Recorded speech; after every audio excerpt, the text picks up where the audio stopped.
Friday's Times now, and Labour are taking the side of the workers in this upcoming rail strike. Well, to be fair to Labour, it says, yes, drivers on 3 more lines join rail strikes. So they're company by company by company, they're picking up the rail strikes, and it's going to happen sometime between, I think, the 21st and the 26th of June. Well, Labour's trying to ride both horses at once, actually. It's trying to say we're on the side of the workers because they actually haven't had a pay rise since 2019, and therefore they haven't kept up with inflation. But also, by the way, we're on the side of the passengers. But always, there are 2 things that always happen in these strikes. One is that trade unions have barons, and rail companies, handsome profits, all very attractive. Their profits are all very brill-creamed and, rather well-shaved. And but the other thing is that really annoys me is this idea that, because I'm a rail traveller, I don't have a car, I've never had a car. I can drive, but I never had a car. And they say, the rail unions say, we're punishing the rail companies. You go, no, you're not.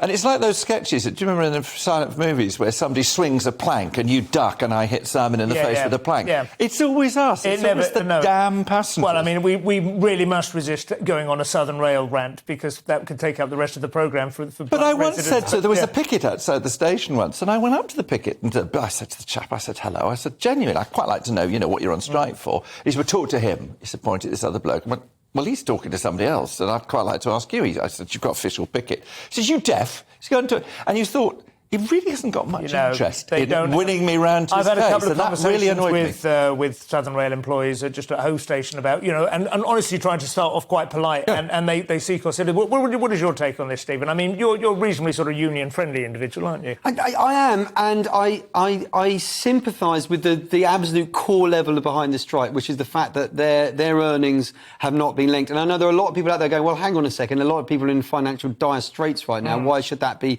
any... Train drivers earn as much as 70 grand a year. Well, I mean, yes, I'm not going to look at the specifics of how much they earn and then say they... But that has been frozen. The issue I have is that I don't think their mechanism... No. For actually getting their point across, getting what they want to achieve, actually works anymore. And also, I have a slight issue with the RMT as a union.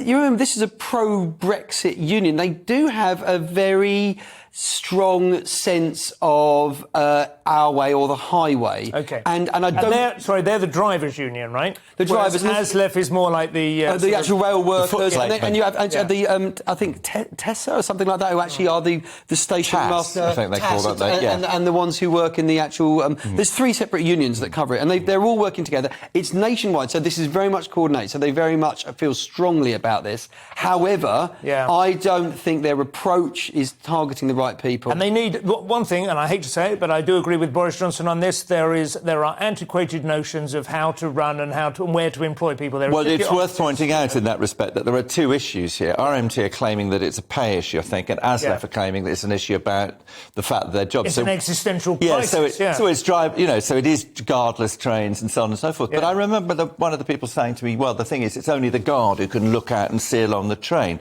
Actually, in Brighton, the platform very slightly curves. So, in fact, that is actually not true. Einsteinian physics is the end of ASLEF. Yes, the camera would be more able to see that passenger. The entire journey involves a 2-degree turn to the right. I've always thought... I was looking at their name today, ASLEF, and thinking, why do I feel warmly inclined towards this issue? I've realised it's because it's a cross between Aslan and Gandalf. And so they've managed to circumvent my natural hostility to union. Anyway, listen, we must move on.